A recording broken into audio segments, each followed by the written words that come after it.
Hello friends, My name is Ruth. I am Sunny and this Is Cultural Clash India-Peru. For today's video, we're going to talk about 10 important things you should know if you want to marry an Indian. According to many who are subscribed to this channel, you have Indian friends, boyfriends, or partners, and some of you might already be married. So those who are married might agree with me on some things. For those of you who are dating, I think this video is for you, so you can learn a few important things you should know before marrying an Indian, because most of them are cultural. Yes friends, because India is a different world. There are many traditions, many customs, and a culture that is very different from Latin culture. That's why there are many things that might be a culture shock to you. It's like living together as a family. My family is also a joint family with grandparents, uncles, my parents, and cousins, so it's a joint family. And in my family, there are almost 11 people, so it's really big. So, are there things that Ruth is going to share with you? For me, living in a joint family is normal, but for a Latina, Yes. Girls, you should be prepared for this because it's not like you're definitely going to live alone with your boyfriend in an apartment. I mean, there's a good chance you will, but there's also a good chance you'll end up living with your future husband's whole family. And well, they might seem very nice and sweet on the video call, but when you live with everyone, it's very different. We all have different personalities. Your personality might clash with your cousin, aunt, or mother-in-law, you never know. And that's where problems start. Another thing is that living in a joint family also means you don't have any privacy, because it's not just like, lend me your clothes or lend me your makeup. There, everyone just takes from everyone. Yes. they take your shoes, your makeup, your clothes. Your towel. Yes. So these things can be shocking to a Latina because, well, we live in a different way. And well, I recommend that if you're going to live with your husband in India, it's better to rent a place because it's not very expensive. It would be better.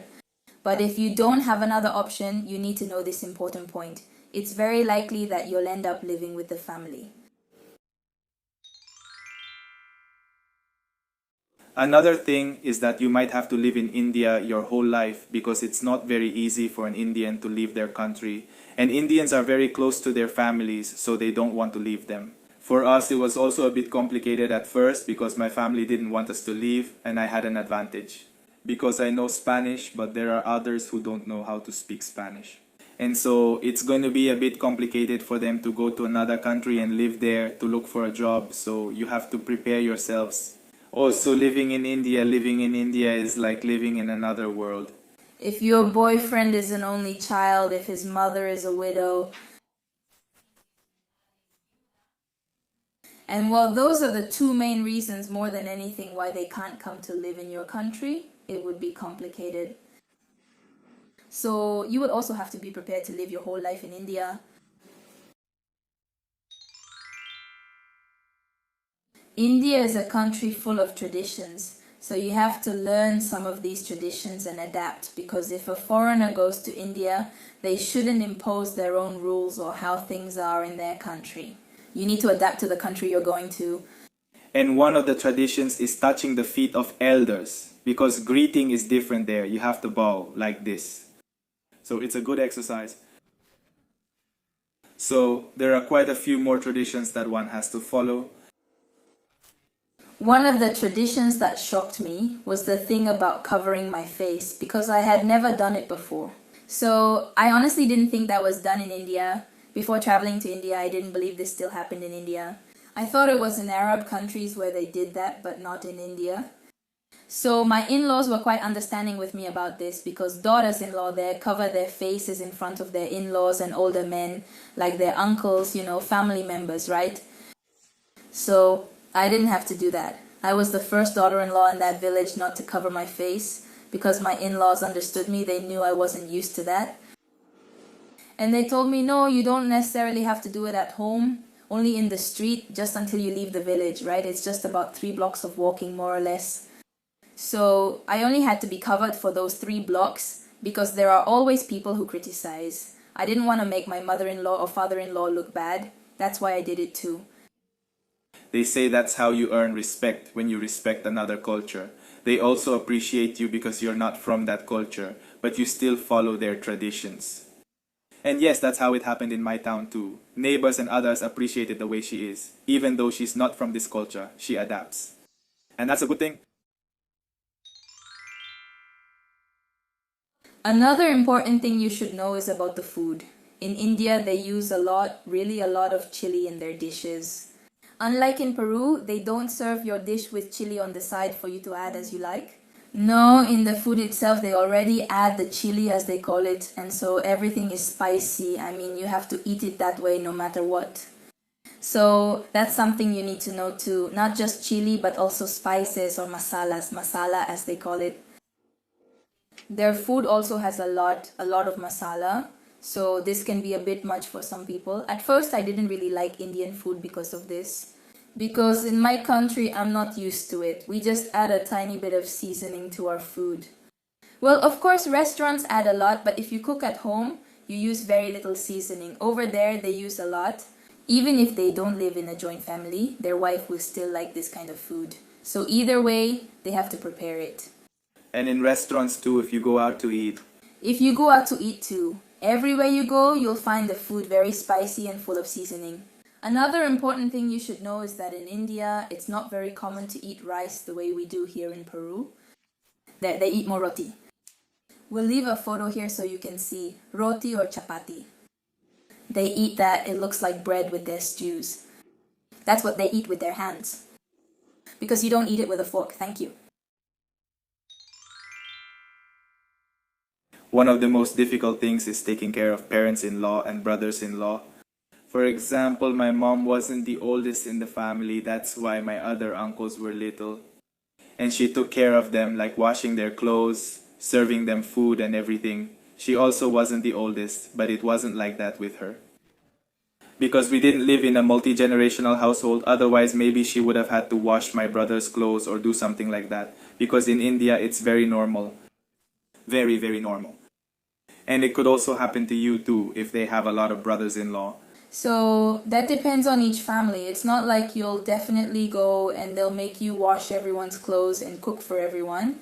No, that depends on each family. Like Sonny tells you, we live apart from my in-laws and we only go to visit them.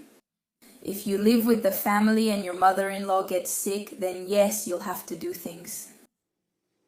And even worse, if there aren't any other sisters-in-law, right? Then you'll have to wash your brothers-in-law's clothes. Cook for everyone, clean the whole house where everyone lives all by yourself, right? Because the men there don't help, so don't even get your hopes up about that, because over there, men don't help. So you'll have to take care of the family, well, your in-laws. Baby is the wife of her mother-in-law's eldest son. Well, if you become the wife of the eldest son, then you won't have any problems. Of course, like me, because I'm the wife of the eldest son, so I don't have a baby, I am the baby. So there's no problem, and I won't make anyone's life difficult. So my brothers-in-law's wives won't have any problems with me. But if you happen to be the wife of the youngest son of one of the brothers, well, no, of your brother-in-law, you will have a baby. The baby, in most cases, not all, but in most cases, are a bit difficult. They're quite dominant. And I think that would clash with a Latina because, well, we don't let ourselves be pushed around. So when they come and tell you this and that, they might even want to make your life impossible. But that's also a problem. That's something you have to learn to handle. And generally, the foreign daughter-in-law is quite spoiled, at least from the cases I've heard about other intercultural couples. She tends to be more spoiled by the family, and that can make the baby a little jealous, and she can make your life impossible. She will want the same things you want. I mean, if they buy you a sari, she'll say, "Oh, I want one just like that too." If they buy you jewelry, she'll say, "Why are they giving her jewelry? I want some too." In that moment, the situation might be uncomfortable. So I think you have to learn how to win over the baby. And well, yes, of course, and if she's very special, then they have no choice but to put up with her or go live somewhere else. Because there are many cases with Latinas where they end up with a baby who's quite special, and they have no choice but to go live alone with their partner. You need to learn to control your temper. I know most Latinas have strong personalities. Not all, but yes, I'm included in that too. Well, before I used to have a much stronger temper, but now I've learned to control myself. But I think this doesn't work over there because over there, they really value the respect a daughter-in-law shows to elders, right? So if you say, I don't care, I'm Latina, I do what I want, it doesn't work. You're going to earn the family's dislike, your husband's, and well, nobody's going to like it. No one wants a bad relationship with their in-laws or siblings-in-law, but that doesn't mean letting them walk all over you. It's not about letting them do whatever they want or manipulate you. That's not right. But it's about learning to respect and having a little more tolerance because, like I said, not all of us have the same personality. Yes, guys, that can cause a lot of problems. Over there, they really respect their parents, and if you disrespect them, they can't stand it, and I can't stand it either.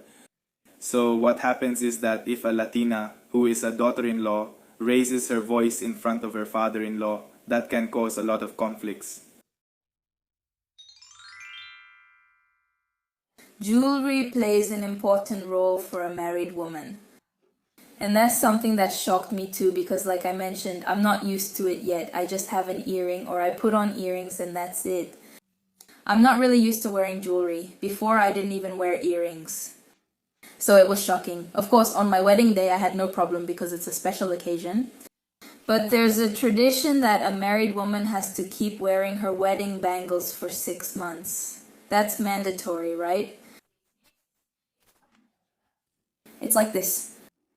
You have to keep the bangles on and there are many from here to here. You can only remove them to bathe even when sleeping. So when they told me I had to sleep with the bangles, it was really hard for me.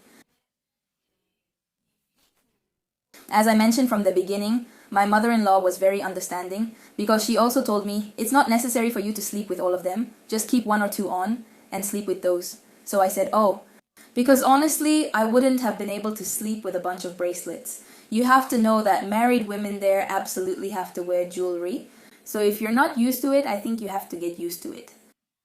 Because it's frowned upon, I mean, it's a cultural thing. It's frowned upon for a married woman not to wear jewelry.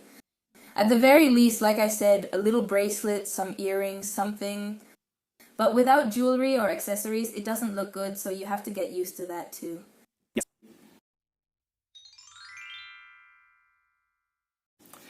Another important thing is the weather, because the weather in India is extreme. It's extremely hot and also extremely cold. So for Ruth, that was very difficult. I feel very good here in Peru because the weather is quite comfortable. But in India, it's totally different. In the summer, it's unbearably hot. Honestly, it practically cooks you. That's why I hate the heat. And she also got those little things, pimples. And she used to sweat a lot, so that's normal. And my legs would sweat, my knees, my arm around here, and it was, I mean, my forearm had never sweated in my life. I mean, it was literally dripping, and it was super strange. That really shocked me too, because the heat gave me a rash. It made my whole forehead break out all over my neck. I mean, it was horrible. It was really bad.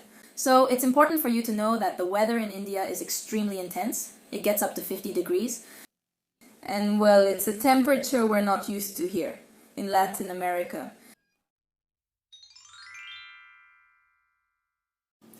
And finally, another important thing you should know, super important, is that Indians, the vast majority, not all of them, they get married from around age 25 onward, some even earlier, but the average age is 25 years old. So there are many cases where a Latina meets a guy who's around 25, 26, 27 or older, and he might say that he's single, that he doesn't have kids. But nevertheless, this guy already has a wife, he already has kids. And basically, he's not taking the relationship seriously, while maybe you are. And he's just playing around, so it's just a pastime. So the best thing is to find out.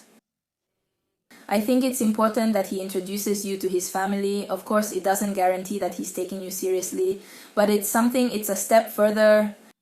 So it's important that you also meet this guy's family, even if it's through a video call. And I've heard many cases where they say their boyfriend disappears for a week, 2 weeks, and then comes back. Really, don't trust those excuses like, oh, the internet went out. Because yes, the internet does go out in India, but not for that long. It might be out for 1 or 2 days. So if he disappears and then comes back, really don't waste your time with people like that. Just like there are Indian guys who are truly very good and respectful. They truly take the relationship seriously and want something real with you. There are guys who simply aren't interested. No, they're just playing around, and it's because they have a wrong idea about Latina women. Many of these Indian guys swear that their marriage is really bad, because some of them are honest about this. But they say things are really bad and that they're about to get divorced, and the truth is that divorce in India is super complicated. It's not as easy as it might be here in Latin America. It's not that easy.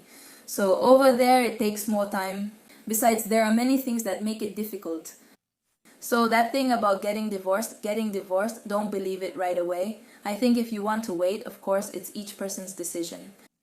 It's better to really wait until he gets divorced and gives you proof. Because traveling to India when he's still with his wife, I really don't recommend it. You're going to have a very bad time. And it's not right. So before you go see your boyfriend, because I know it's hard for him to come. In many cases, it's very difficult. That's why I did it too. I went as well. Find out everything. Find out everything. Make sure he's not married, that he doesn't have children, that he's not lying about being divorced. It's very important. Because that will define the future of each one of you. So we're saying this for your own good. And also because the messages have left us with a lot of doubts. Alright friends, so that's all. There are many more things, but these are the main ones we've mentioned in this video. I hope you liked it and found it interesting. If you liked it, then you can leave your comments and your suggestions too if you want to know more about India.